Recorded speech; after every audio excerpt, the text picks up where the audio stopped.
Hey everyone, welcome to another episode of Rebel Rewind. My name's Christopher. That's Eric over there.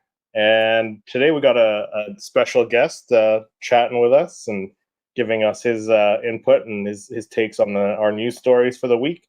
We have Gerald from Star Wars Fanatic. Gerald, do you want to introduce yourself and let people know where they can find you if they're not already following you? Yeah, hey, how's it going, everybody? Gerald, Star Wars Fanatic, and you can find me mostly on YouTube. I do have an Instagram as well and a Twitter that I'm rarely on either of those. I post my videos daily on there, and then I pretty much leave it alone. Uh, but mostly on my Star Wars YouTube channel on Star Wars Fanatic. Awesome. Well, we appreciate you coming on today. Like I said, giving us your input on some of these news and rumors that we have for today. Okay. But like I think the biggest news was the sad heart wrenching news that we lost another Star Wars legend yesterday. We lost James Earl Jones at the age of what was he 93. Yeah, And 93. so that was some sad news there. We got Billy Bob first. Hey Billy, thanks for coming in the chat. Ted Adams says, "Hey gang, huge fan of Star Wars Fanatic." Yes, yeah, he puts out some great videos, and I like how Gerald kind of like he doesn't pick a side. He kind of just gives his opinion. He's not negative towards anything. Just kind of gives his opinion. So, no, Gerald definitely does a great job, and then love the background as well. Eric and I were both commenting on the setup that he has there with the Thanks, the appreciate Death that. Star panels and stuff. So Darth Yeah, Patty they're a says lot hello of fun to there. build. Oscar says hello, and Yassi in the chat says hey. Brandon Clark says, "What's good, fellas?" Now this is a top tier trio. R.I.P. James Earl Jones. Yes, thank you, Brandon, for hopping in the chat. Yeah, Yeah, so definitely. yeah, definitely some sad news with James Earl Jones passing, as I mentioned. Yeah, he passed away yesterday at the age of 93. So it has been reported that beloved actor and voice of Darth Vader, James Earl Jones, had died at the age of 93. The EGOT, Emmy, Grammy, Oscar, Tony winner, was born on January 17th, 1931, and died in his home in Dutchess County, New York, with his representatives confirming the report to Dateline. Those here at Star Wars Newsnet and all of us Star Wars fans know him best for voicing Darth Vader in A New Hope for the first time, and then he did the entire original trilogy, Rogue One. He did a little bit of voice work for the Kenobi series for that. So that's his biggest, or his most iconic role, I guess. One of his most iconic roles, at least to us Star Wars fans. But Eric, you got some little tidbits about James Earl Jones Yeah, on hand as well, don't you? yeah. I found some interesting facts of James Earl Jones. For example, he has a CB, or used to have a CB, and his handle was Darth Vader, and he would utilize the Darth Vader voice until like one day he decided not to because it was frightening people. I think that's pretty interesting. He's also known for his humility. He declined to have his name appear in the credits of both Star Wars: A New Hope and The Empire Strikes Back, claiming that he felt his contributions wasn't significant enough to warrant a credit. He did agree to have his name appear in the credits of Return of the Jedi, though. Also, James Earl Jones was a United States Army veteran and former member of the 75th Ranger Regiment. He stuttered many people know that he stuttered as a child, and he slowed down his voice so he can make sure he clarified um, his speak, which is pretty impressive because it doesn't appear at all that he had a stuttering problem, but it's something that he always struggled with.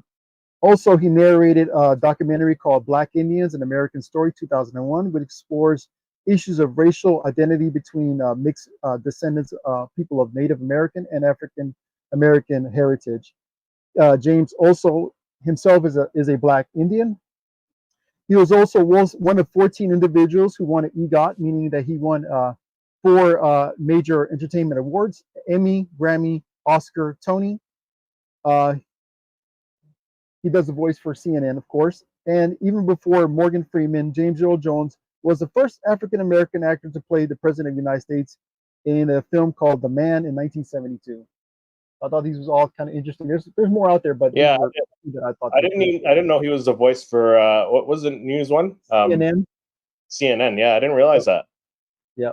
So Eric, Gerald, besides Darth Vader, like his role as Darth Vader, and we're going to do our top 10 Darth Vader moments, just to kind of pay tribute to the late great James Earl Jones. But what was your favorite non-Star Wars role that he did? Mine, probably Thulsa Doom in Conan the Barbarian, back in, I think it was 1982. Nice. The movie's cheesy and everything, but he really made that role pop. Yeah. I remember seeing him, then it was just like a year before Return of the Jedi came out, and I thought, man, wow, Darth Vader's Thulsa Doom. This is cool. Billy says Conan as well. Yep. I mean, it's still a classic movie. They tried to redo it like 10, 15 years ago, and it was horrible. Yeah. You just can't top the original. And Yeah. I mean, How about Eric? James Earl Jones in it. I love when he appeared on what's that show called? The comedy show where the geeks. Anyway, where he appeared as James Earl Jones himself, and he would like mess with Carrie Fisher at the door. Oh, on Big Bang Theory. Big Bang Big Theory. Bang Theory, yeah. That was Yes. cool. Yeah. Yeah, that was good. See, and I mean, that's poke one thing fun I at didn't know about him. Himself, yeah, he poked fun at himself, and it was just kind of fun. And he had a humor to him. Yeah, and that was the first time they actually met in person, too. Apparently, so I didn't know that. Yeah. Wow. So I've got two, just because. One is Mufasa in Lion King, just growing up with that movie. Yes. But then the second one was Field of Dreams, where he played Terrence in the Field of Dreams, and that was a great movie. Sandlot also, right? Yeah, he's a baseball guy in Sandlot. Yep. Yeah, Sandlot, exactly. That's what Brandon said. Loved him in Sandlot too. He was also in Roots. Yep, he was. Yeah. Rest in peace, the iconic voice of Darth Vader, James Earl Jones. May the Force be with you. Yep. But yeah, we're cutting it a little bit short with the articles today, but we do have some of our top 10 Darth Vader moments to check out here. So we got some clips for those. Eric, you want to start with your first one? Kind of tell us which one it is. So we have the first scene with Vader, his menacing presence when he chokes the rebellion officer, which was, and it's very scary for a kid to watch. Yeah, such a menacing such a menacing scene too. Like he did such a great job as Darth Vader. It was tough to pick like five scenes for myself and Eric. I'm sure it was difficult to pick 5 of your own because like he's just great in every scene he does. Mm-hmm. So my first scene was the duel between Darth Vader and Obi-Wan Kenobi, where he comes up and he's like, "Oh, I've been waiting for you, Obi-Wan." So let me just find that clip. Hopefully, did I not add it?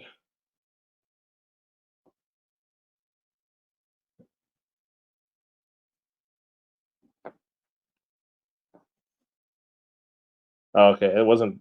It was too small. Okay, so for my next one, my first one, then I'll go with the Vader choking Captain Nita.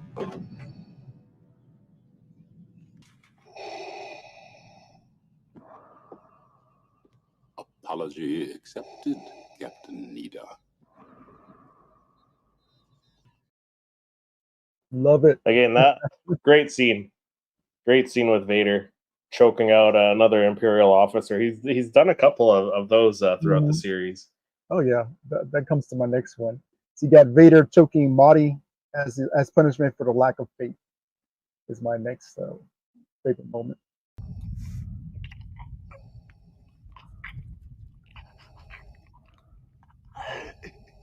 I find your lack of faith disturbing.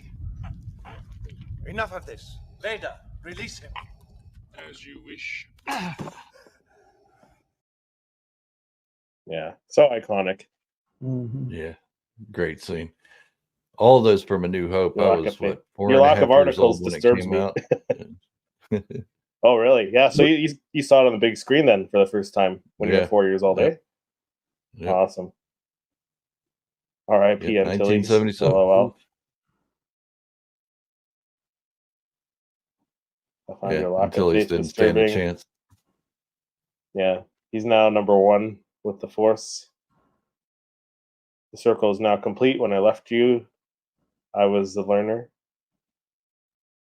Menace. Tony in the house is R.I.P. Lord Vader. Vader's first frames, and we hear their voice. Chef's kiss. Yep. Yeah. So my next one, I went with another Empire Strikes Back scene. The altered deal with Lando in the carbon freezing chamber. I am altering the deal. Pray I don't alter it any further. His voice just commanded so much presence, right? It's just, Right. yeah. Yep.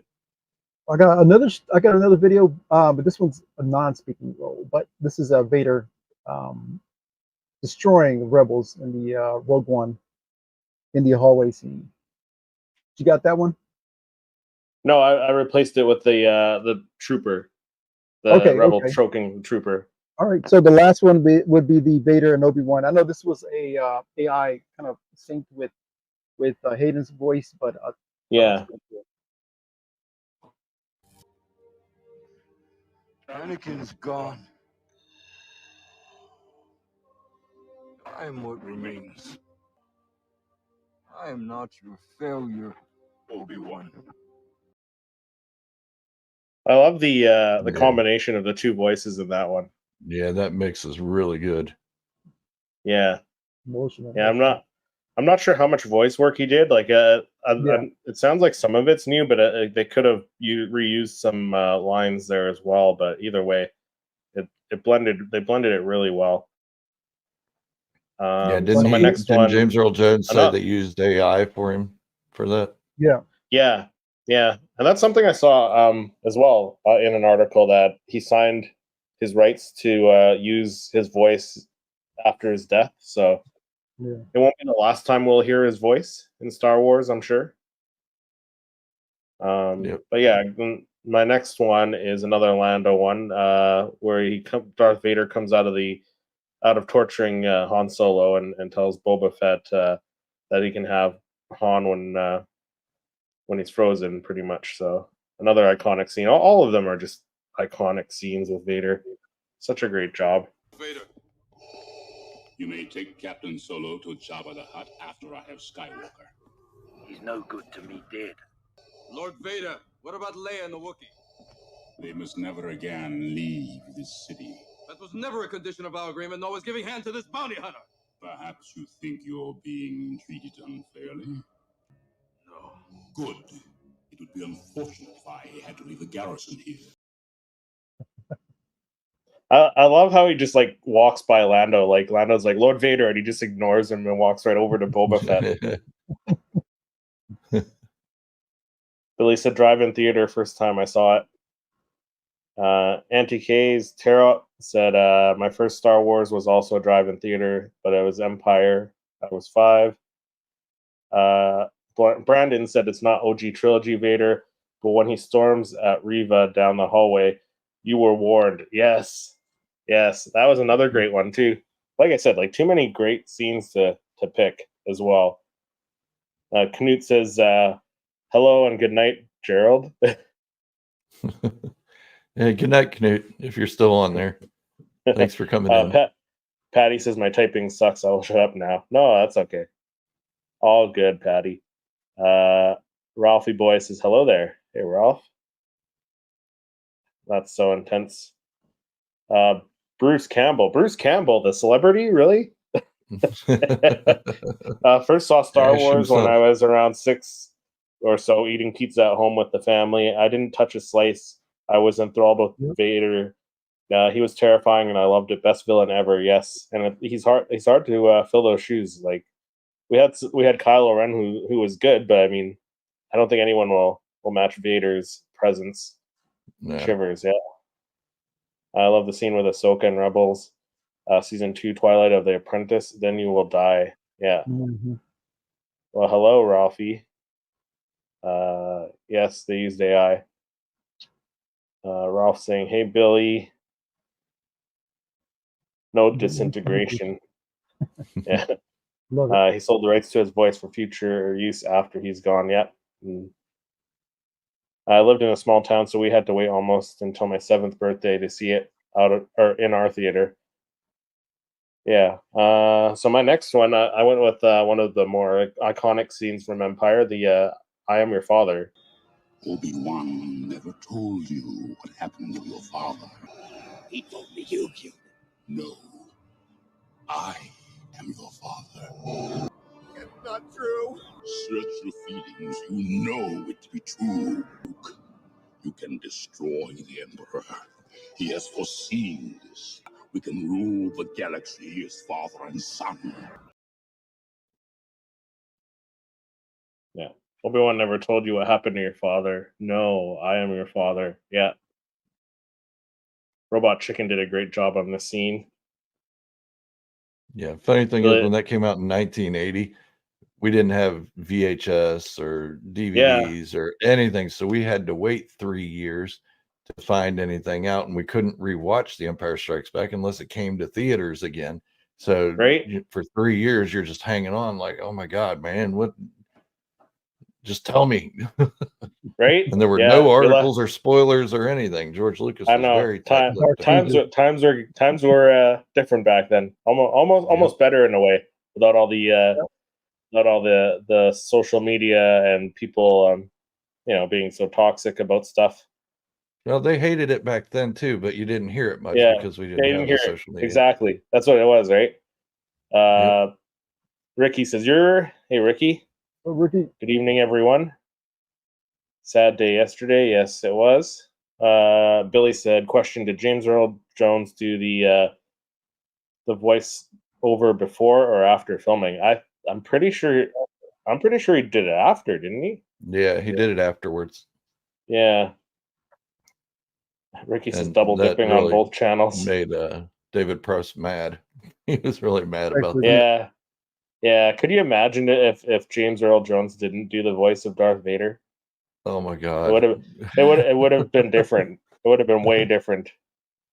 The Scottish Eric, I accent. think you got yeah, right. Or had they went with Orson Welles, had like Orson Welles, yep. Yeah. right was the original choice. Eric also had the Vader and Leia scene the first time they met those two.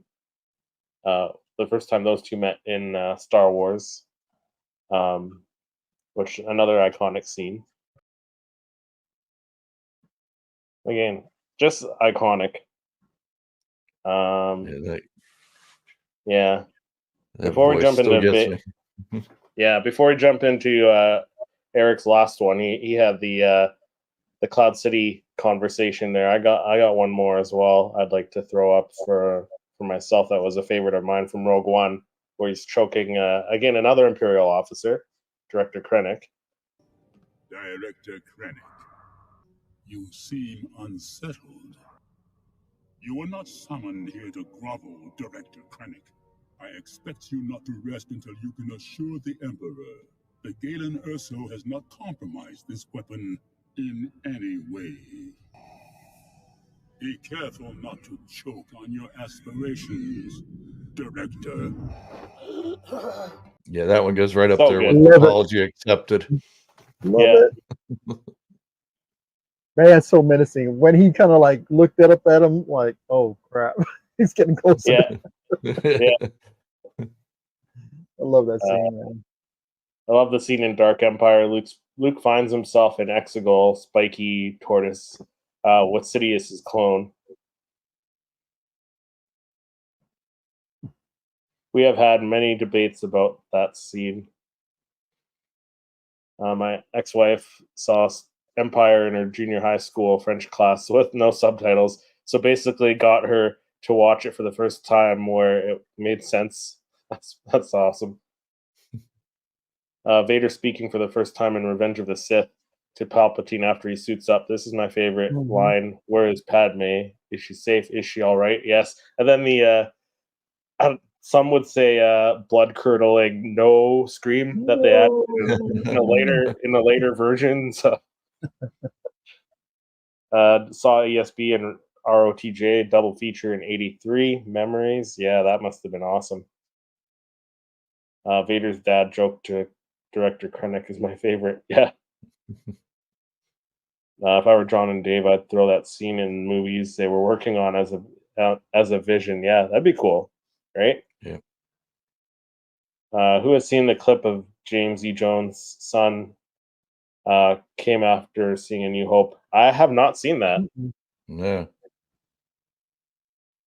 John Williams' Vader theme is also iconic, adds to the villainous of the character. Yes, absolutely. Definitely. Yeah. Oh, crap. What kind of awful people did this? What happened? WTF? Damn. Yeah, Eric, you got one more clip as well. Yeah, we had Vader The Cloud meeting up City. with Han, yeah, in Cloud City. Yeah. Love Yeah, that. again. Yeah. Iconic again.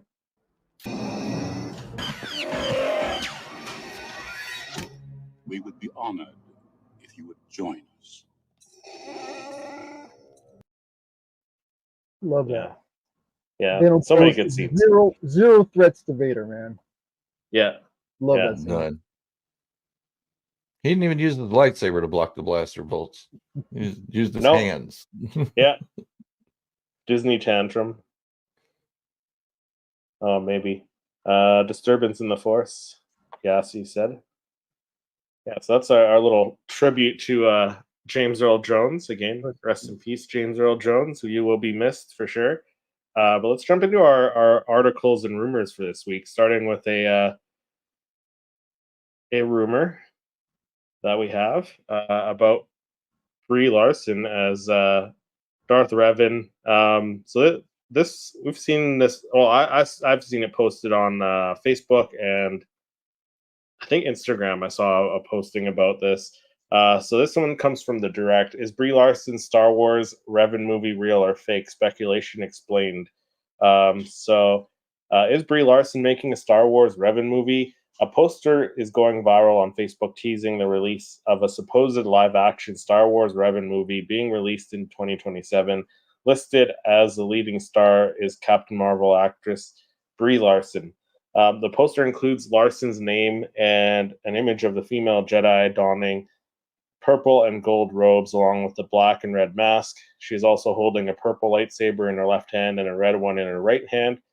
So here's the poster here if you haven't seen it. So it's been on Facebook is where I saw it, and I think I saw it on Instagram as well. So included with the poster was the following caption teasing the film's release, which is supposedly coming after 2026's The Mandalorian and Grogu. So this was a caption. Breaking news.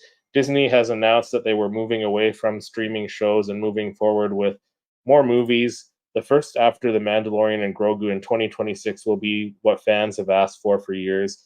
A movie set in the Old Republic since the games allowed both female and male Revans.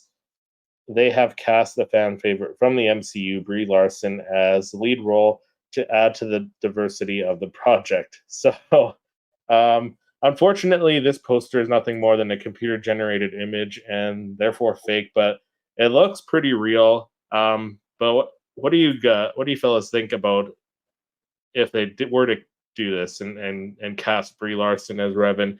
Would you be down for it, or like for me, I'd rather see Keanu Reeves as Revan, and we know they're still eyeing him up for a future Star Wars role, so that's possible as well. But what are you guys' thoughts on this? Yeah, I think this is a big fake story. Probably trying to generate some buzz or something, or some hate around him. But I don't like the idea either. I don't like the idea of Brie Larson as Revan. Keanu Reeves, yes, but are they just trying to get something started here? Yeah, no, I'm good without her doing it. If Yeah. she's in the movie, that's fine. But Yeah. casting Revan with Brie Larson, I don't know. And it's not because she's a female or anything. It's because Revan has a very rich history with Star Wars fans, Yeah. with the Mandalorian background and with this Jedi background and all that. And it's pretty much set in stone in Star Wars fans' minds. And I think it'd be a huge mistake to change that up. Yeah. Yeah, I agree. Axel says hi. Yeah, most definitely. Ricky says hell no. Sorry, but no. Patty says Brie is like a drywall. Axel says, man, I can't believe that we lost Darth Vader. Yeah, right. Very sad. Auntie K says, I can see Brie Larson as someone else. Yeah. So, yeah, that I'm on the same page. If she's playing a different character, Mandalorian, yeah. or Or Right. even cast her as Bastilla Shan, another Jedi Yeah. from that era, right? But Yep. yeah, you can't do that to Revan. That would piss off a lot of fans if they did that. Yep.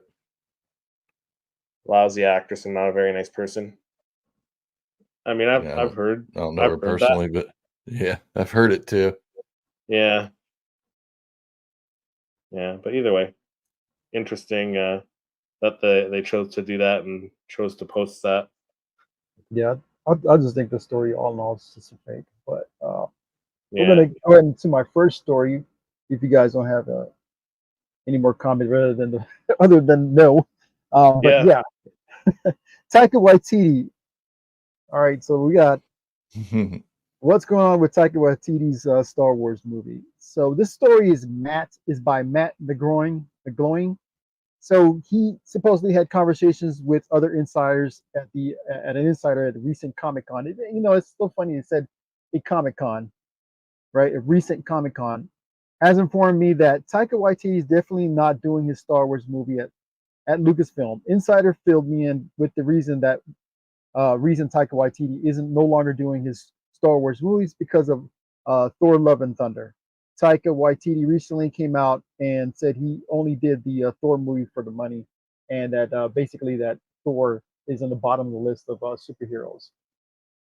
So pretty much he's saying that he got that he's no longer doing the Star Wars because of the fact that Disney already released them, or supposedly released them.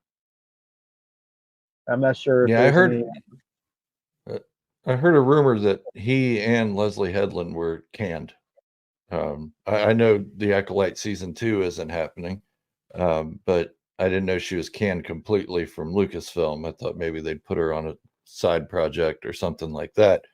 But I heard they were both gone, and I heard similar things about the MCU that what's the name? Jesus, can you remember their Taika CEO's Waititi? name? No, the Oh, CEO, Kevin Feige. Kevin Feige. Yeah, and I heard a similar thing that he went through and cleaned house at MCU, got rid of people that didn't know anything about the Marvel characters, the Marvel storyline, and didn't care about it either. They were just there to put their own message out and stuff. So, Yeah. so if he did that, then Disney may have pressured Kathleen Kennedy into saying, "Look, if these people don't know about Star Wars, look at our sales plummeting. We got to do something." Yeah. Plus, I mean, if it's taking him that long to come up with anything, if he was actually working on anything, like you would think Kathleen would be like, okay, let's just hold off. Let's do something else, right? Yeah, and I figured his movie was on the fritz, I don't know, a year ago or so, because it's been since 2020 or 2021 that they announced he was making a movie, and every time I see a new report about it, it's coming. I just haven't started it yet. And it's like, okay, this isn't happening. I see how this goes with Lucasfilm when things get sidebarred, and everybody's like, yeah, it's gonna happen, but like the Ryan Johnson trilogy, where's that at? I don't think Right? that's happening. I know. I mean, I kind of hope he gets it. I enjoyed the Last Jedi. I know. I'm sure a lot of people in the comments are going to disagree with that one. But I enjoyed it. I'd like to see him get a trilogy, but like not that the thing with Disney, like in Lucasfilm announcing these movies, they don't. There's been very few that they actually officially commented and said, "Oh, it's not happening." Like they said Yeah, that it with seems like they just the talked to Rogue somebody and Squadron they're like, one. yeah, I'd like to make Yeah, a Star Wars movie. Cool, we're announcing it. It's like, hey, yeah, hang on, wait till it's in yeah, production. Don't announce yeah. anything till you've got at least a script written and a director in mind or something. Right. Taika will never see his Star Wars movies happen, says Patty. He's got a And certain style of comedy about him, and I don't think it meshes well at all with Star No. Wars. My no, opinion. I mean the Solo movie was started out as like a comedy with the Lord and Miller who did the Yep. Lego movie, right? So Yep. we saw how that ended up, right? They had to bring in Ron Howard to clean that up. So Yeah, he had to reshoot about 80% of the movie at that point. yeah. Axel said, "Do you think Star Wars Episode 10 is going to happen?" I mean, it seems like it's going to be happening with like the Rey movie. So seems like it. Yeah, I don't know if they'll call it That's supposed episode to be 10, one of. but we'll see. Yeah, I don't know. I mean, I'd be fine if they did because it's still connected to that, those movies, right? So Yep. the bots have Order 66 us. Yeah, we got cut off when we did all the Vader clips. Yeah, Oh, you did? we're back. Yeah. Oh, wow. Yeah, that's what I heard. My wife was saying that we were cut off there for a little bit. No. Yeah, we're back on now though, so we're good. Yeah. All right. So jumping into the next article, then, talking about reports that they are cutting back on Star Wars television, Star Wars Disney Plus TV shows, and moving forward with more movies. So this report comes from the Direct Again. So Star Wars will be reducing its TV output, is the report. According to insiders, Disney may be decreasing its Star Wars TV output over the next couple of years since the release of Star Wars Rise of Skywalker in 2019. The franchise has been exclusively bound to the small screen. Every year since then, they've released two live action streaming series a year on Disney Plus. The most recent, which was the polarizing The Acolyte, which ended its one season run in July. So Star Wars TV strategy is reportedly in the midst of a major change. Insider Daniel Richmond shared that he has heard the iconic sci-fi franchise is set to reduce the number of live-action TV series it releases per year from 2 to 1. He mentioned several series are still in development at Lucasfilm, so the brand is not getting out of the live-action TV business entirely. They're just simply reducing their output. And he's quoted as saying, "I'm hearing that several series are in development, but it seems they plan to release only one live action series per year starting in 2025." So this seems to be in line with the greater Disney media strategy as of late. In July 2023, CEO Bob Iger confirmed the Hollywood giant would be spending less money on what they make and making less as well. So, what are you guys' thoughts on that? Because if they're starting only doing one series per year in 2025, does that mean we only get Andor next year? What are you Yeah, guys' thoughts on I this? think so. But I'm not disappointed in that. I No. love as much Star Wars content as we can get, but I want them to have Yeah. the budget to do it. If they have one series a year, that gives them a bigger budget and a bigger time frame to get everything done and edited properly and the special Mhm. effects in line, and they won't have to rely on the volume as much, which is a cool technology and everything. But Star Wars has always been about practical effects and pushing the Yeah. boundaries in practical effects.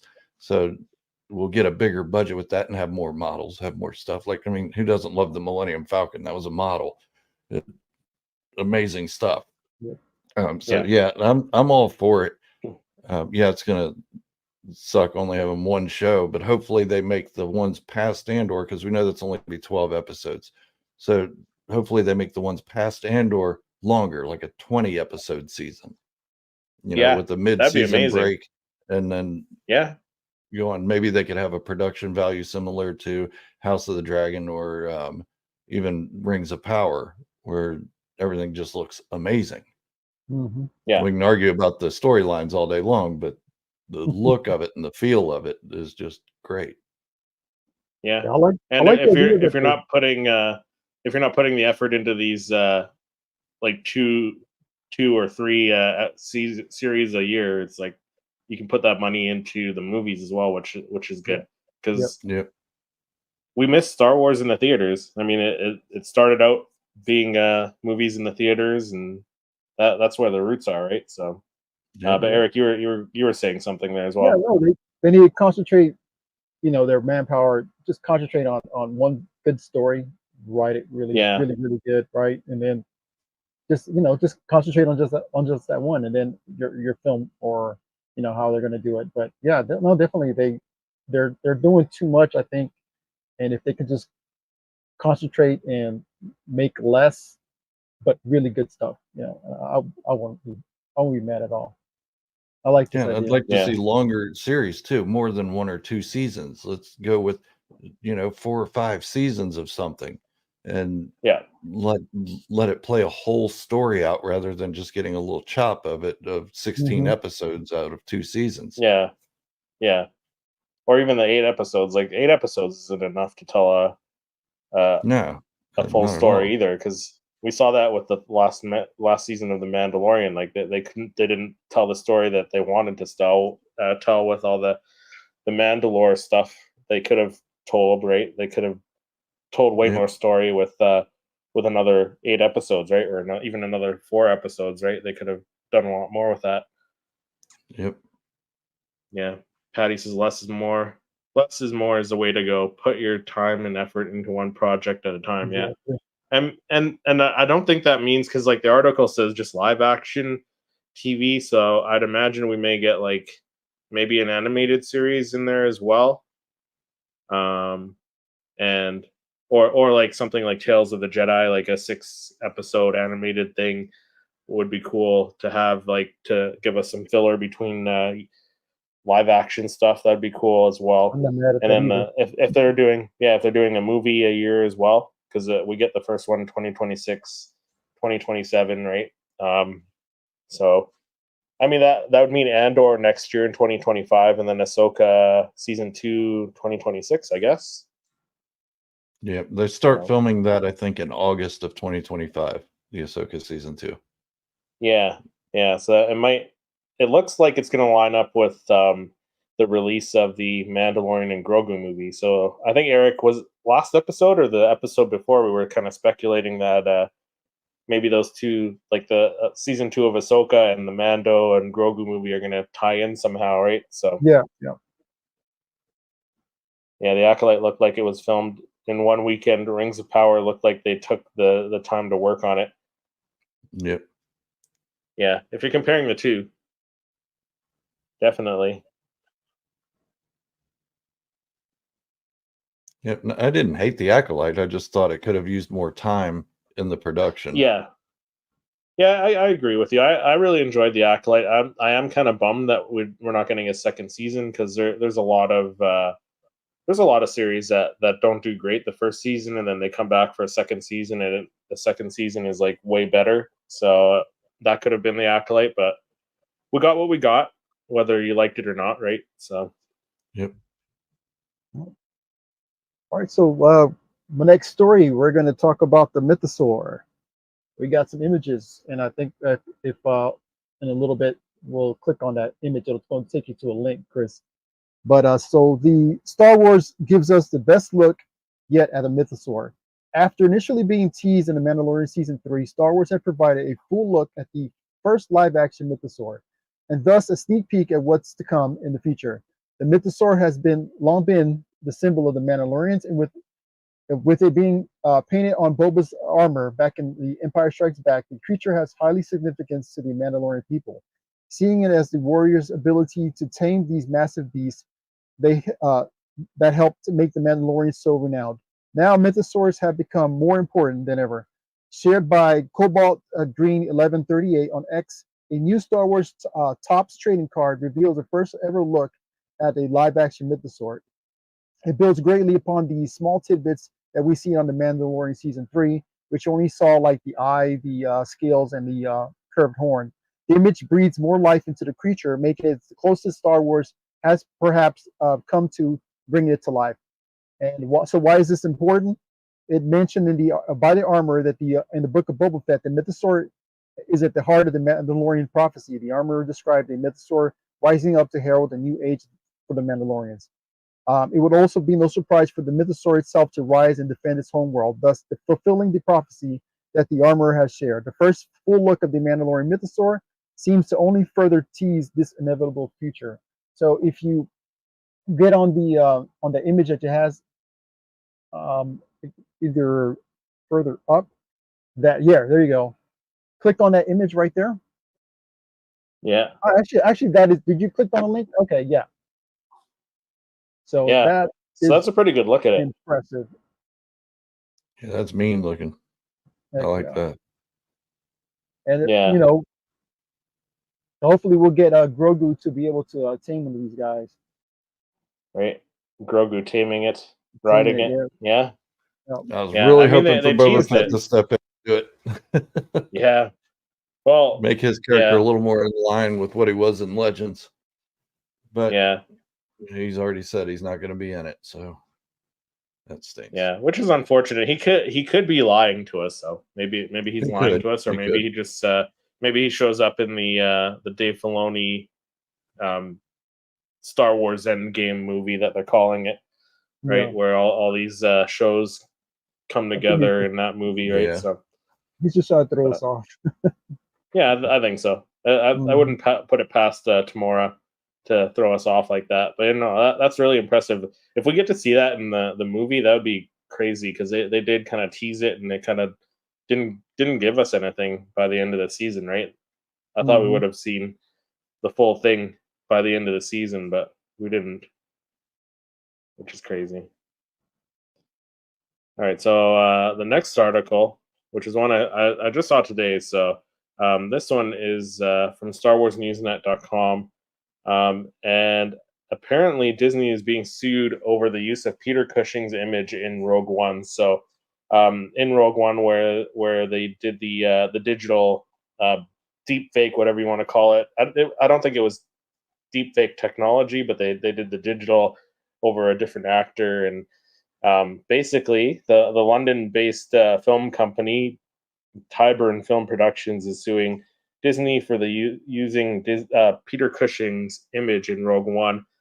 As reported by The Telegraph, the film company claims that the VFX recreation violates a contract that was made between the company and Peter Cushing before he died.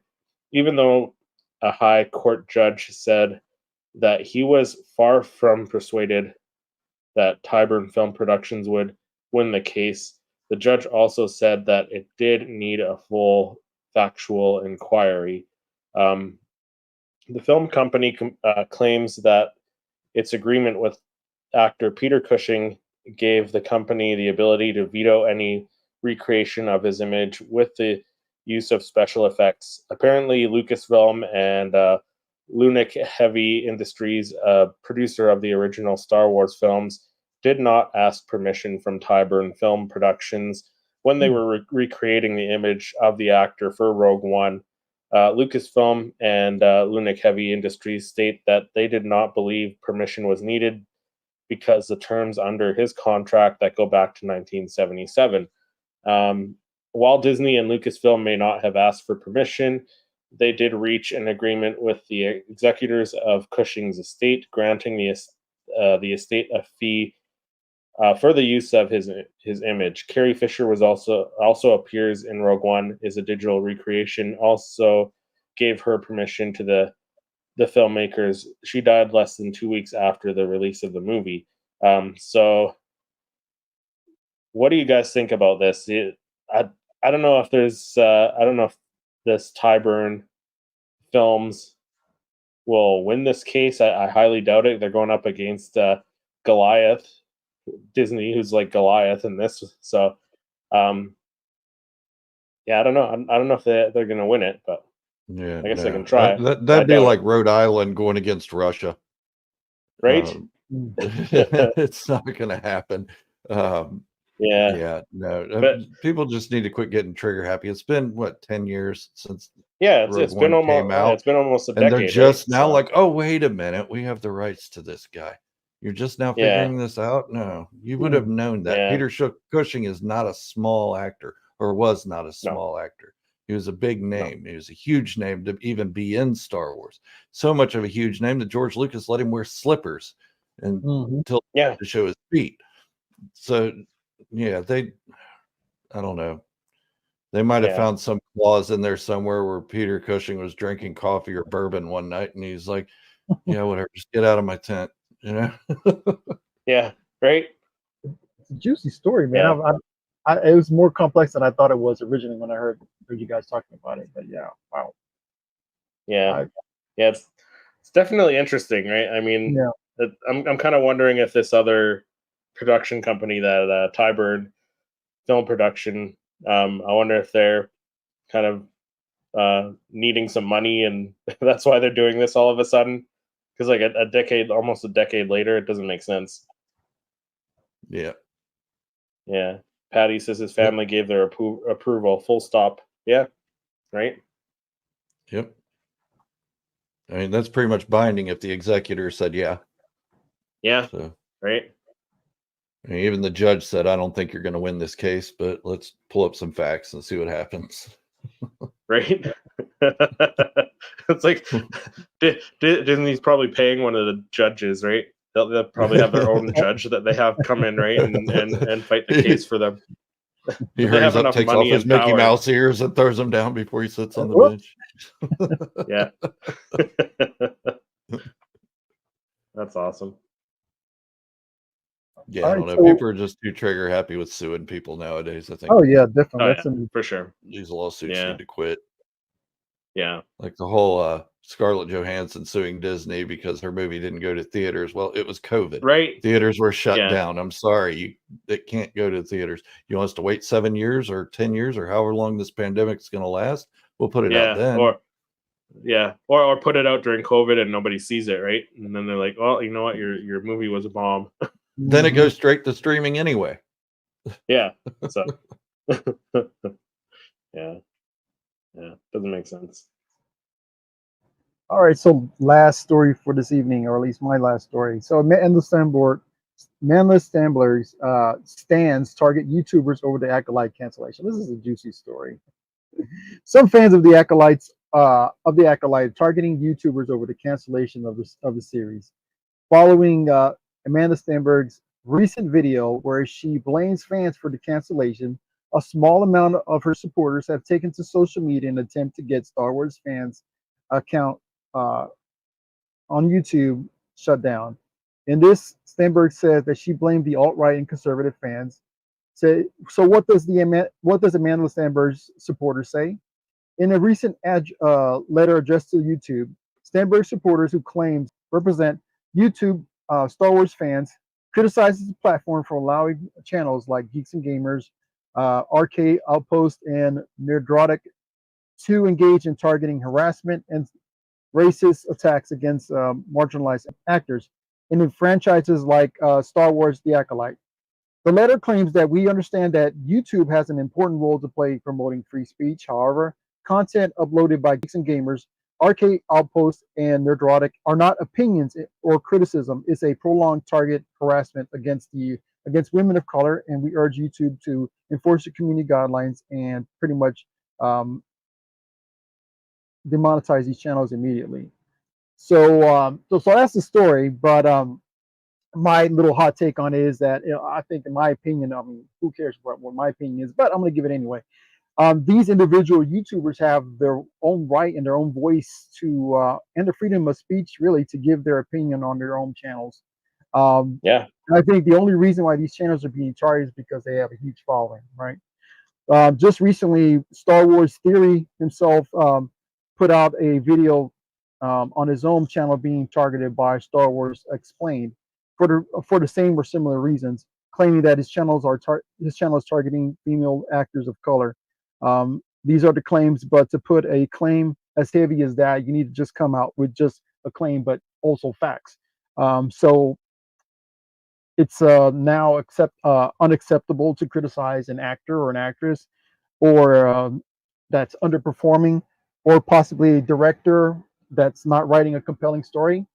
Can we not target, or not target, but criticize these individuals? That's what it seems like they don't want, for fans of our franchise to do, basically. Yeah. So I think what we should expect as fans is the best that Star Wars can give us. So basically, these YouTubers are pretty much telling how they feel about their own feelings about where they're falling, or where the Star Wars stories, or where the franchise is pretty much veering off course, and they have the right to pretty much state that. And if an actor, an actress, or an actor or directors are not going, in a course that they feel that shouldn't be, or going off course, they have the right to pretty much say, "Hey, look, I don't like where this is going." Yeah. It's just me personally thinking of, but at the same time, us as fans and should at the same time respect, and and not go crazy and talk bad about actors, or or directors. Yeah. Pretty much at the keep it same time, professional, in other words. as much as I don't agree with most of those channels, most of what they say, because I see them as like tabloid channels. They're there for the views, they're there for the clicks. They're at the newspaper stand, $1.99 aliens invade Elvis's home, But I don't agree with their views on most things, and I don't even think they agree with their views on most things. They just throw it out there. I don't remember ever hearing them say anything derogatory against women or people of color at all. I Yeah. could be wrong because I don't watch all their stuff, but I've never heard them say any of that stuff.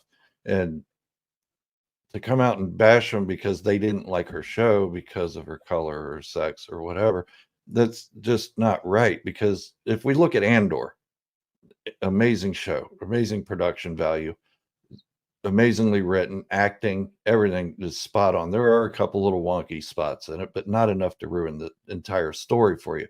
But in that, we have plenty of people of color in roles, lead roles, Saw big Gerrera roles. was just awesome. Plenty of Yeah. women. There are a lot of women in roles in Andor. And you also have a lesbian couple in Andor. Mhm. Nobody complained about any of it. So you can't say all Star Wars fans are these sexist bigots and all this stuff, because we loved Andor and we embraced it. And Yeah.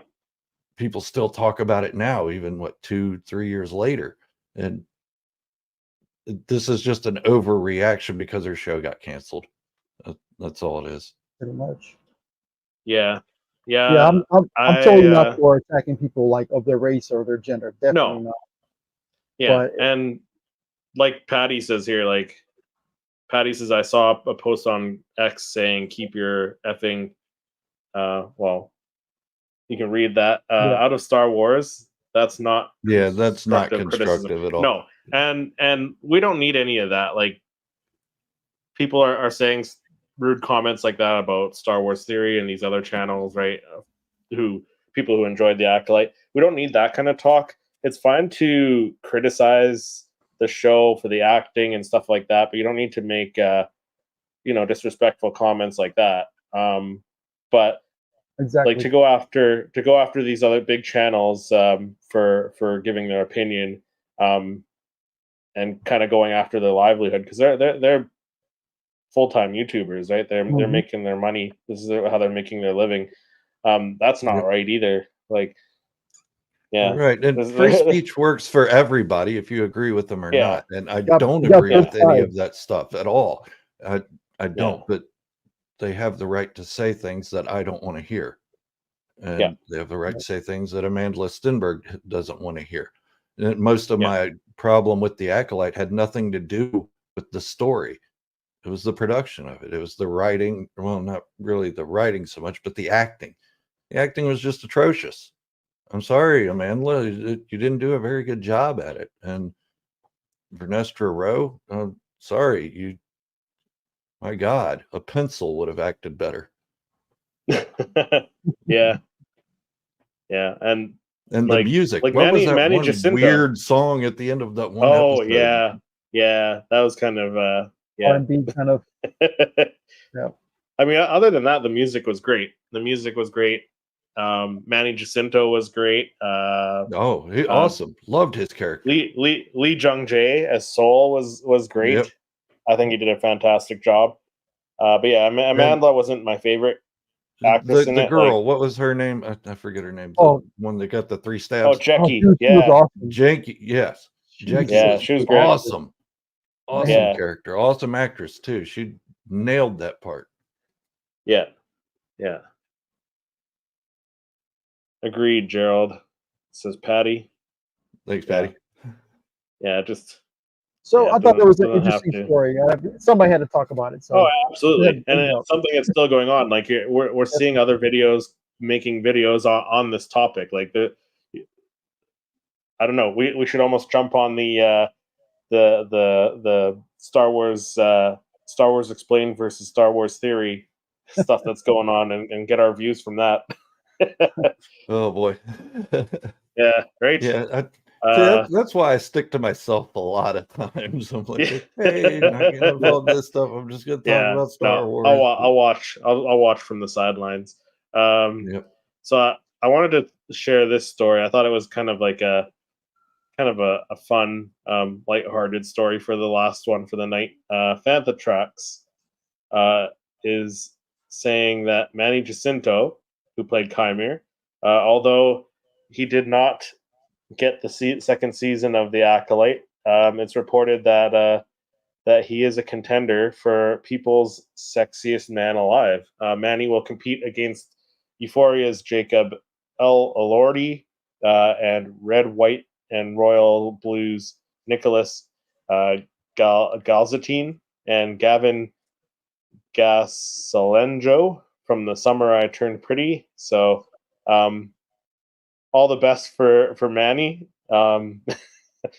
Maybe going shirtless in The Acolyte may have helped that. Had something to do with that. I would have never seen this out of Jason Mendoza from The Good Place. Right, exactly. He was great in that show. Like he was great in that show. He was my he's a great actor in that. Yep. Yes. Yeah. I was just watching That's The Acolyte. funny. I was like, all right, where's Donkey Doug? Where's Pillboy? Yeah. No, he was my favorite part of The Acolyte. Like I said, him and Soul.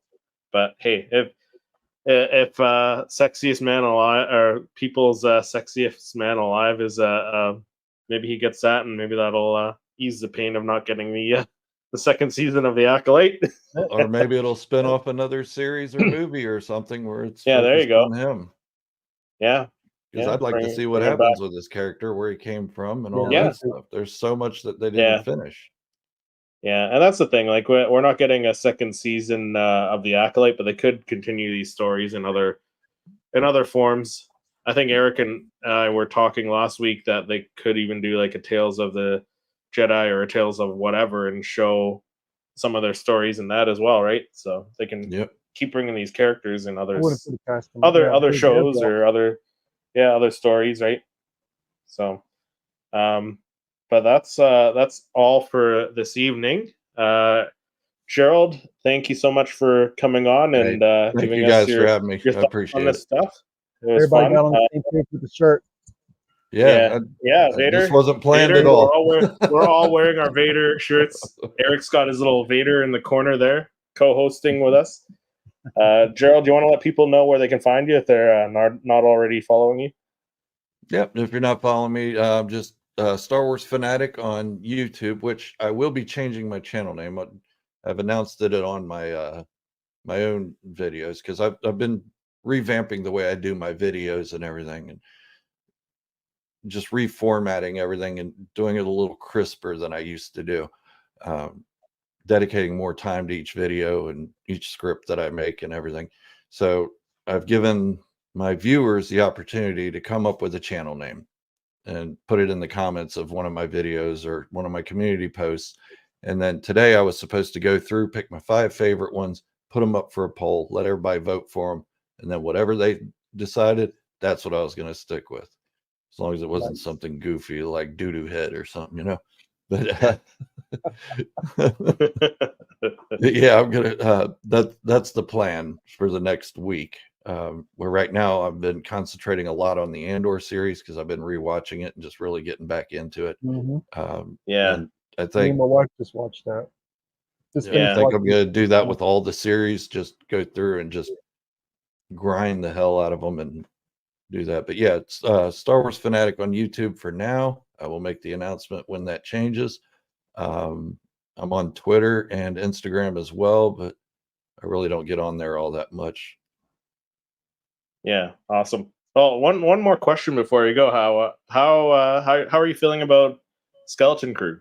Are you looking forward to that? I'm looking forward to it, but I'm looking forward to it more as like a 13-year-old boy looked forward to Goonies. Yeah, there we go. I'm Yeah, not 'cause it's looking got that forward same to it vibe. as a major Star Wars project yet. No. Jude Law, absolutely stoked about. I love Jude Law. Yeah. I think he's like the coolest weird guy that ever existed. He's done so many great movies and played so many weird roles and good roles, and just he's been versatile like crazy. So I want to see how he does as a Jedi. Yeah, Mhm. or at least at the very least, just like a Force user. Well, we'll have to wait and see. Yeah. Yeah, but thank you, Gerald, for coming on. Thank you, Oh, everyone I in the appreciate chat. it, Chris, Eric. For, you guys have a great evening. yeah, thanks everyone in the chat for coming on. We'll see everyone next week.